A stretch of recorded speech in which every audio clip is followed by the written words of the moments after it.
নমস্কার, আপনারা দেখছেন বাংলা বার্তা ইউটিউব চ্যানেল। জানাবো আজকের বাছাই করা কিছু গুরুত্বপূর্ণ খবর। প্রধান সংবাদগুলি জানার আগে শুরুতেই দেখে নিন আজকের হেডলাইন্স। সুখবর, আলুর সহায়ক মূল্য বাড়িয়ে 900 টাকা করল মমতার সরকার। ইনকাম ট্যাক্সের বড় ঘোষণা, এই প্যান কার্ড ধারকদের ওপর 10,000 জরিমানা আরোপ করা হবে। মেদিনীপুরের নির্বাচনকে ঘিরে ধুন্ধুমার, সিপিআইএম ভার্সেস টিএমসি হাতাহাতিতে আহত।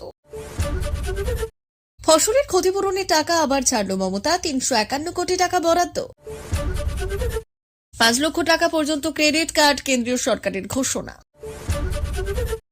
সমবায় দখলে তৃণমূলের হামলা, দাঁড়িয়ে দেখল পুলিশ। মানুষের মধ্যে উৎসাহ, বিজেপির একতরফা বিজয় নিশ্চিত করবে।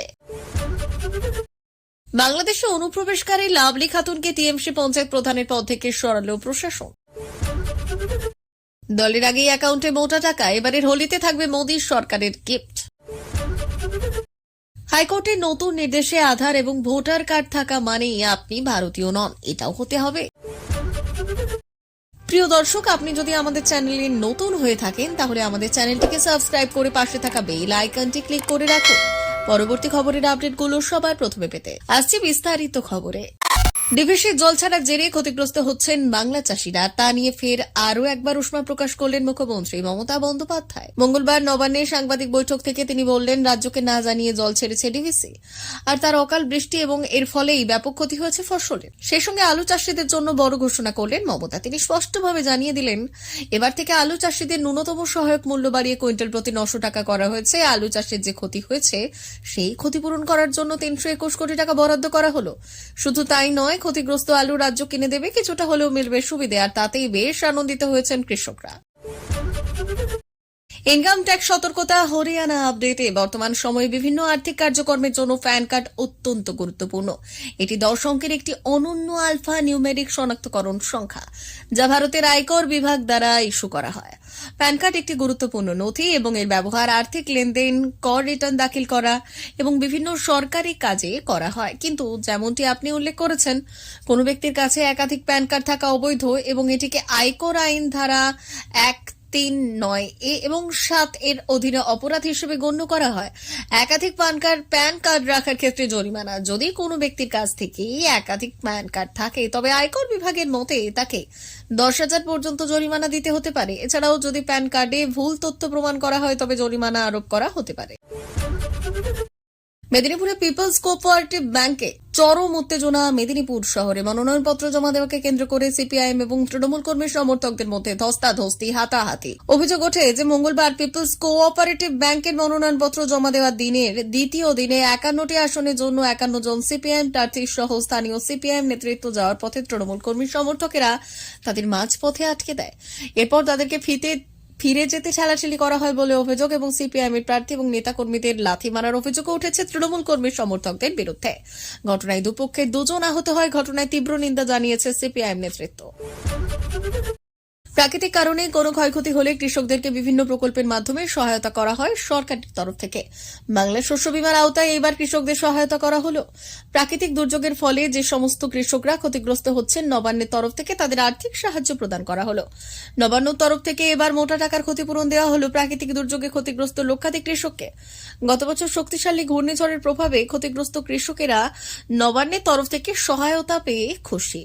গত বছর অক্টোবর মাসের শেষের দিকে উড়িষ্যা উপকূলে ডানা ঘূর্ণিঝড়ের ফলে এক ভয়ঙ্কর প্রাকৃতিক দুর্যোগ হয়, যার ফলে সেই সব খারিফ মরশুমের ধান চাষে ব্যাপক ক্ষতিগ্রস্ত হয় এবং সেই সময়ে কয়েক লাখ কৃষক ক্ষতির সম্মুখীন হয়। দক্ষিণবঙ্গের বিস্তীর্ণ এলাকায় সেই ঘূর্ণিঝড়ের প্রভাব পড়েছিল, আর সেই সব ক্ষতিগ্রস্ত কৃষকেরা এবার অর্থ পেলেন। অর্থ সাহায্য করা ক্ষতিগ্রস্ত কৃষকদের সংখ্যাটা 9 লক্ষেরও বেশি। কেন্দ্রীয় সরকার অনেক সুবিধা দিচ্ছে, অর্থাৎ সম্প্রতি বাজেট পেশ করার সময় কেন্দ্রীয় অর্থমন্ত্রী নির্মলা সীতারামন ক্ষুদ্র ব্যবসায়ীদের 5 লক্ষ টাকা পর্যন্ত ঋণ প্রদানের জন্য ক্রেডিট কার্ড প্রদানের পরিকল্পনা ঘোষণা করেছিলেন। এমন পরিস্থিতিতে কেন্দ্রীয় সরকার ঘোষণা করেছে যে এই প্রকল্পটি 1 এপ্রিল থেকে শুরু হবে। যে কোনো ছোট ব্যবসার মালিক এই ক্রেডিট কার্ডের জন্য আবেদন করতে এবং গ্রহণ করতে পারবেন।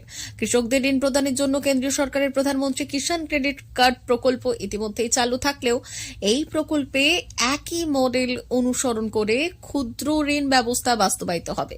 30,000 কোটি টাকা তহবিল। কেন্দ্রীয় সরকার আগামী দিনে এই প্রকল্পের জন্য 30,000 কোটি টাকা বরাদ্দ করার ঘোষণাও দিয়েছে। ক্ষুদ্র ব্যবসায়ীরা তাদের ব্যবসা সম্প্রসারণের জন্য এই প্রকল্পের মাধ্যমে 5 লক্ষ টাকা পর্যন্ত ঋণ পেতে পারেন। আর এই প্রোগ্রাম থেকে কারা উপকৃত হতে পারে? পুলিশ নীরব দর্শক। পুলিশের সামনে হাজার অধিক বহিরাগত তৃণমূল দুষ্কৃতী বাহিনীর হিংস্র আক্রমণ। মেদিনীপুর পিপলস কোঅপারেটিভ সমবায় ব্যাংকের পরিচালন কমিটির নির্বাচনে মনোনয়ন আটকাতে বামপন্থীদের উপর হামলা। আর রক্তাক্ত হলেন অনেকেই। 51 জন প্রার্থীকে আক্রমণ করা হয়েছে, সেখানে দাঁড়িয়ে থেকে দেখল পুলিশ।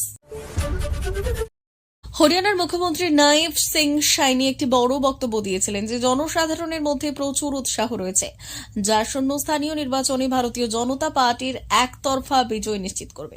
তিনি বলেছিলেন যে প্রধানমন্ত্রী নরেন্দ্র মোদীর নেতৃত্বে লোকেরা ট্রিপল ইঞ্জিন সরকার গঠনের জন্য পুরোপুরি প্রস্তুত। তিনি দাবি করেছেন যে কংগ্রেস এখন সম্পূর্ণ প্রান্তিক এবং রাজ্যে কোনো অস্তিত্ব বাকি নেই। সায়নী বলেছিলেন যে বিজেপির জনপ্রিয়তা ক্রমাগত জনতা পার্টির নীতিমালা বাড়িয়ে তুলেছে এবং বিশ্বাস করছে।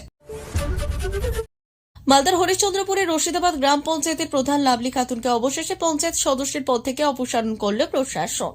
ওই পঞ্চায়েতের প্রধান ছিলেন তিনি। লাভলির ওবিসি সার্টিফিকেট আগেই বাতিল করেছিলেন মহকুমা শাসক। অভিযোগ ছিল বাংলাদেশি নাগরিক লাভলি খাতুন ভুয়ো নথি পেশ করে ভারতীয় নাগরিকত্ব পেয়েছেন। লাভলির পঞ্চায়েত সদস্যের পদ খারিজ করলেও তার বিরুদ্ধে অনুপ্রবেশের অভিযোগে পুলিশ কি পদক্ষেপ করছে এখনো জানা যায়নি। জেলা প্রশাসন সূত্রে জানা গিয়েছে লাভলি খাতুনকে পঞ্চায়েত সদস্য এবং পঞ্চায়েত প্রধানের পদ থেকে অপসারণ করা হয়েছে। ওবিসি সার্টিফিকেট খারিজ হওয়ার পর লাভলির পঞ্চায়েত সদস্য এবং পঞ্চায়েত প্রধানের পদ যাওয়াটা শুধু আনুষ্ঠানিকতা নয়, অবশেষে সেই আনুষ্ঠানিকতা পূরণ করল প্রশাসন। আর এই দায়িত্ব দেওয়া হয়েছে উপপ্রধানকে। তবে এই ব্যাপারে লাভলির কোনো প্রতিক্রিয়া মেলেনি। কেন্দ্র সরকারি কর্মচারী এবং পেনশনভোগীদের জন্য 2025 সালে হোলি উৎসব আরও বিশেষ হয়ে উঠতে পারে। বিভিন্ন সূত্র থেকে জানা যাচ্ছে যে হোলির আগেই সরকার মহার্ঘ ভাতা বৃদ্ধির ঘোষণা করতে পারে। মুদ্রাস্ফীতির প্রভাব থেকে মুক্তি দিতে ডিএতে এই বৃদ্ধি করা হবে, যার ফলে কর্মীদের বেতন এবং পেনশনভোগীদের পেনশন উল্লেখযোগ্যভাবে বাড়তে পারে। সপ্তম বেতন কমিশনের অধীনে ডিএ বছরে দুবার বৃদ্ধি করা হবে। প্রথম বৃদ্ধি 1 জানুয়ারি থেকে এবং দ্বিতীয়টি 1 জুলাই থেকে কার্যকর হবে। 2025 সালের প্রথম বৃদ্ধি 1 জানুয়ারি থেকে কার্যকর হবে এবং এর আনুষ্ঠানিক ঘোষণা মার্চ মাসে হতে পারে। কর্মচারী সংগঠনগুলির মতে সরকারি হোলির আশেপাশে 3 থেকে 4% ডিএ বৃদ্ধি ঘোষণা করতে পারে। আর এর ফলে প্রাথমিক স্তরের কর্মীদের বেতন প্রতি 540 থেকে 720 টাকা পর্যন্ত বাড়তে পারে। সম্প্রতি কলকাতা হাইকোর্ট একটি নির্দেশিকা জারি করেছে এবং স্পষ্ট করে দিয়েছে যে শুধুমাত্র আধার কার্ড বা ভোটার কার্ড থাকলেই কোনো ব্যক্তিকে ভারতীয় নাগরিক হিসেবে বিবেচনা করা যাবে না। অবৈধ অনুপ্রবেশের অভিযোগে সম্প্রতি গ্রেপ্তার হওয়া এক দম্পতির মামলার শুনানিকালে বিচারক দেবাংশু বসাক এই বিবৃতি দিয়েছিলেন। গ্রেপ্তারকৃত দম্পতির নাম দুলাল শীল এবং স্বপ্না শীল, যারা অবৈধভাবে ভারতে প্রবেশের অভিযোগে পুলিশের হাতে ধরা পড়ে তিনি কলকাতা হাইকোর্টে জামিনের আবেদন করেছিলেন। ভারতে 4টি গুরুত্বপূর্ণ সরকারি কার্ড আছে, যদি আপনার কাছে না থাকে তাহলে আপনার সমস্যার সম্মুখীন হতে হবে। প্রিয় দর্শক, এখনকার মতো খবর এই পর্যন্তই। ধন্যবাদ।